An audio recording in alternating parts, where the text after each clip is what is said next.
Assalamualaikum warahmatullahi wabarakatuh. Pernahkah kalian merasa di saat Anda masih sebagai siswa atau mungkin Anda yang sudah berstatus sebagai pengajar bahwa proses pembelajaran tidak berjalan sesuai yang diharapkan? Atau mungkin ada momen ketika siswa sulit memahami materi yang diajarkan dan berbagai permasalahan lain yang mungkin Anda hadapi di dalam proses pembelajaran. Nah teman-teman, adanya masalah pembelajaran salah satunya dapat dilihat dari adanya perilaku menyimpang atau penurunan hasil belajar. Dan perlu ditekankan bahwa keberhasilan proses dan tujuan pembelajaran sangat tergantung pada unsur-unsur yang ada di dalamnya, seperti siswa, guru, atau interaksi antar siswa dan guru. Maka pada video ini, mari kita bahas permasalahan-permasalahan yang sering muncul dalam pembelajaran, baik dari sisi siswa maupun sisi guru, agar nantinya kita sebagai pengajar bisa memahami dan mencari solusinya. Kita mulai dari permasalahan yang sering didapatkan terkait peserta didik. Dari hasil penelitian Priai pada tahun 2018, bahwa ternyata sebesar 80,61% permasalahan yang sering dihadapi oleh guru adalah permasalahan terkait peserta didik.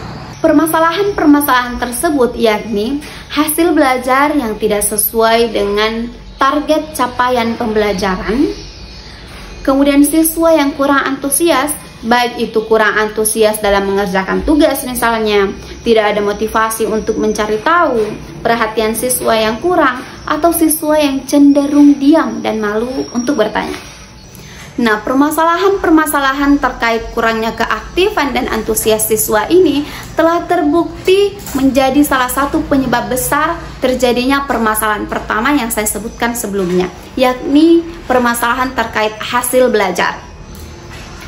Dan tentu ini seharusnya menjadi tantangan bagi guru, bagaimana guru mendesain suatu proses pembelajaran agar menjadi lebih menarik, menyenangkan, dan lebih dapat mengaktifkan siswa dalam proses pembelajaran. Lalu bagaimana cara kita untuk menghadapi permasalahan ini?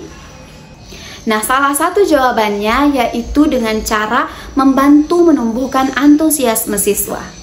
Sebagai guru, seharusnya kita berusaha bagaimana menciptakan suasana belajar yang menyenangkan bagi siswa dan relevan.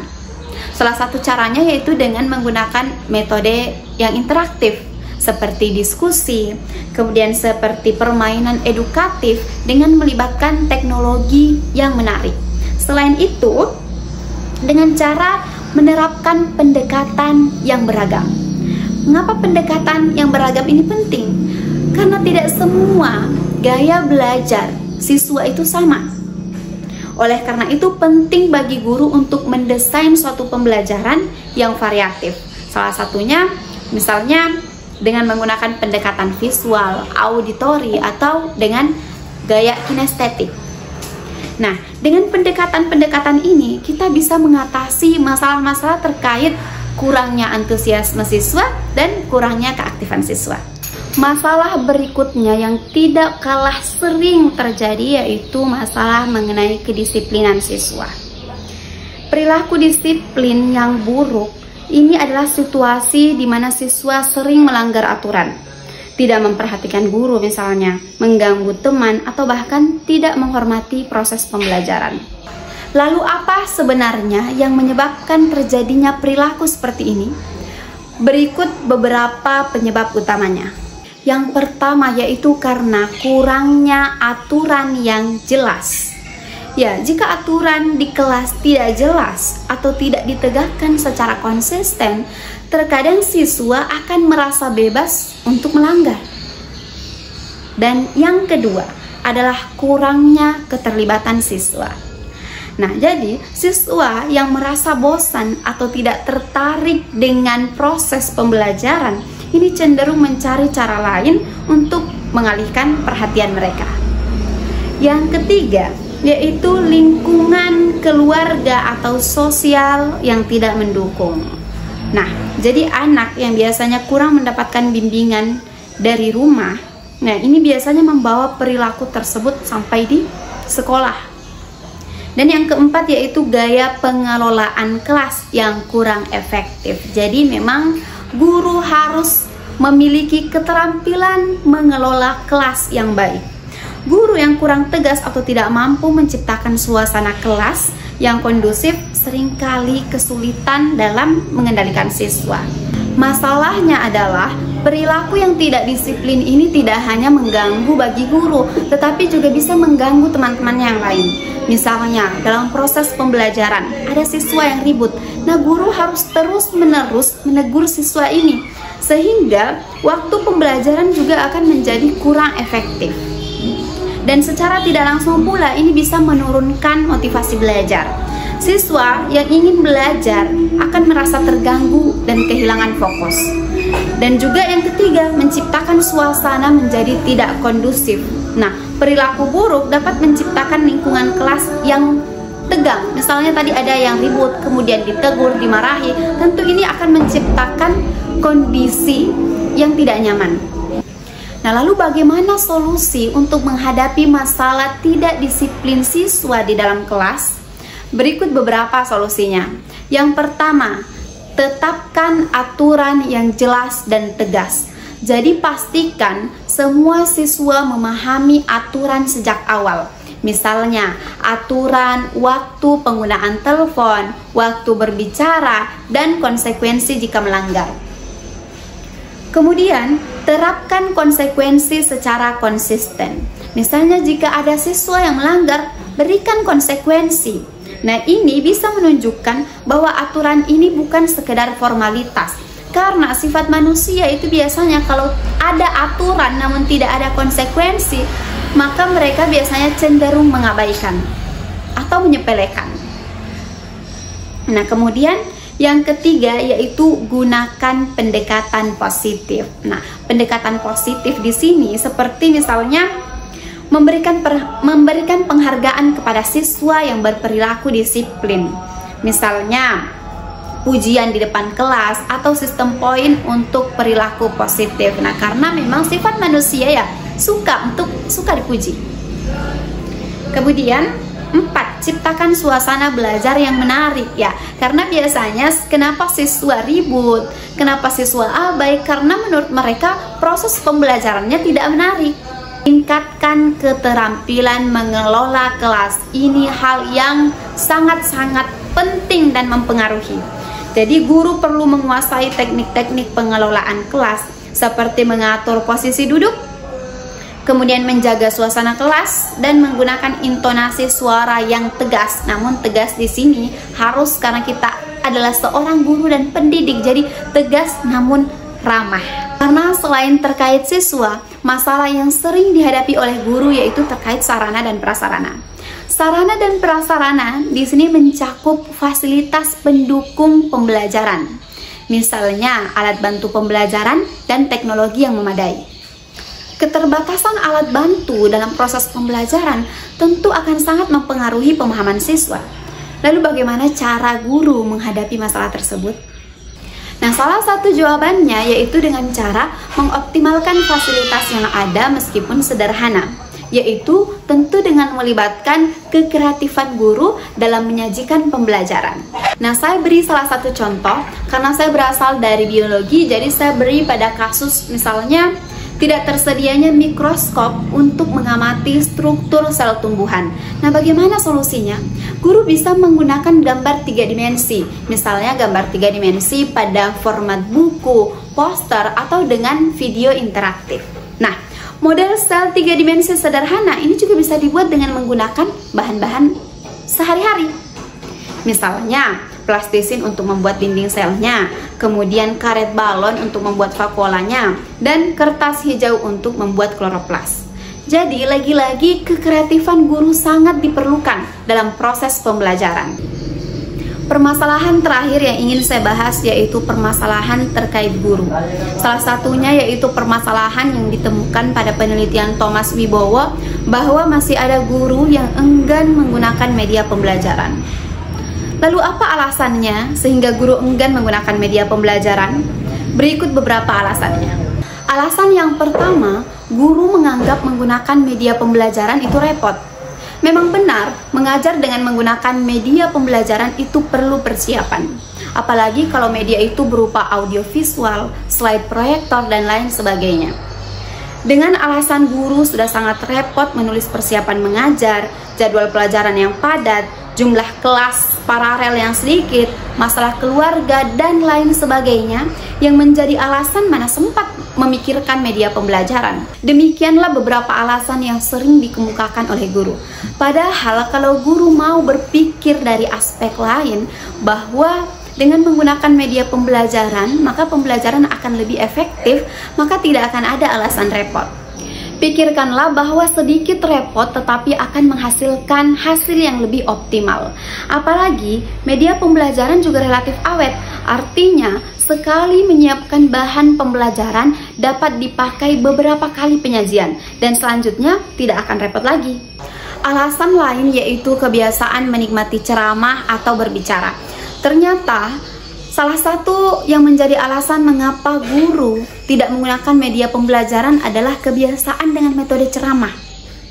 Dan ini adalah salah satu kebiasaan yang sulit diubah, karena guru cenderung ingin mengikuti cara atau kebiasaan guru-gurunya terdahulu. Yang mengajar dengan mengandalkan verbal ini memang lebih mudah, karena tidak memerlukan persiapan yang lebih banyak. Jadi enak untuk guru, tetapi tidak enak untuk siswa. Dan perlu kita ingat bahwa dalam proses pembelajaran, hal yang paling harus dipertimbangkan adalah kepentingan siswa, bukan kenyamanan guru semata. Dan alasan lain mengapa sebenarnya guru mengandalkan ceramah, yaitu karena kurangnya pengetahuan dan pemahaman mereka terhadap model-model pembelajaran. Sehingga masih banyak guru yang mengandalkan metode ceramah sebagai satu-satunya pendekatan dalam mengajar. Hal ini terjadi karena minimnya pelatihan atau kesempatan mereka dalam mempelajari model pembelajaran lain. Padahal banyak sekali model pembelajaran, seperti pembelajaran berbasis proyek, pembelajaran berbasis masalah, atau pembelajaran kolaboratif. Akibatnya, pembelajaran menjadi monoton dan tidak menarik, juga tidak relevan bagi kebutuhan mereka di abad ke-21 ini. Nah, ada beberapa faktor yang menyebab kurangnya pengetahuan guru mengenai model pembelajaran. Salah satunya yaitu minimnya pelatihan. Pelatihan yang disediakan oleh pemerintah dan institusi seringkali tidak mencakup pengembangan model pembelajaran inovatif. Kemudian selain itu yaitu kurangnya dukungan dari institusi. Sekolah atau lembaga pendidikan terkadang kurang mendukung guru dalam mengembangkan kompetensi mereka, baik dari segi waktu maupun biaya. Hal ini adalah hal yang perlu diperhatikan, karena dampaknya terhadap siswa jika guru tidak memahami dan menerapkan model-model pembelajaran, pembelajaran akan monoton, tidak ada kesempatan untuk siswa terlibat aktif, kreatif, dan kritis. Mereka hanya bisa menjadi pendengar yang pasif tanpa mampu mengembangkan keterampilan abad 21 mereka, yaitu seperti kolaborasi, komunikasi, dan pemecahan masalah. Kemudian, apa solusi untuk memecahkan permasalahan ini? Yang pertama, yaitu dengan meningkatkan pelatihan. Pemerintah atau lembaga harus menyediakan pelatihan yang lebih sering dan relevan bagi guru, khususnya yang fokus pada pengenalan dan penerapan model pembelajaran inovatif. Yang kedua, yaitu penguatan komunitas guru. Guru dapat membentuk komunitas belajar untuk saling berbagi pengetahuan dan pengalaman dalam menerapkan model pembelajaran yang baru. Yang ketiga, yaitu akses ke teknologi. Guru perlu diberi akses ke sumber daya online misalnya, seperti video, tutorial, webinar, atau e-book tentang model pembelajaran. Dan dengan monitoring dan evaluasi, institusi pendidikan perlu memantau dan mengevaluasi penerapan model pembelajaran untuk memastikan keberhasilannya.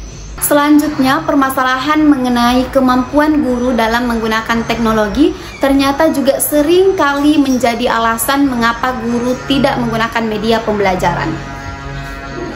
Nah, demam teknologi ternyata juga menyerang guru-guru kita dengan alasan takut korsleting, takut salah pijit, dan lain sebagainya. Alasan ini menjadi lebih parah lagi, ditambah dengan takut rusak. Sehingga media OHP, audiovisual, slide proyektor yang telah dimiliki tersimpan rapi di ruang kepala sekolah. Sebenarnya, dengan sedikit latihan dan mengubah sikap bahwa media teknologi itu mudah dan menyenangkan, maka segala sesuatunya akan berubah. Masalah berikutnya yaitu masalah mengenai keterampilan komunikasi guru. Keterampilan komunikasi adalah keterampilan terpenting yang harus dimiliki oleh seorang guru. Karena melalui komunikasi guru menyampaikan materi, memberikan arahan, dan membangun hubungan dengan siswa. Namun kenyataannya ternyata masih banyak guru yang kesulitan dalam hal ini. Masalahnya bukan hanya soal berbicara, tetapi bagaimana menyampaikan pesan dengan cara yang mudah dipahami oleh siswa, menarik perhatian mereka dan melibatkan mereka dalam proses pembelajaran.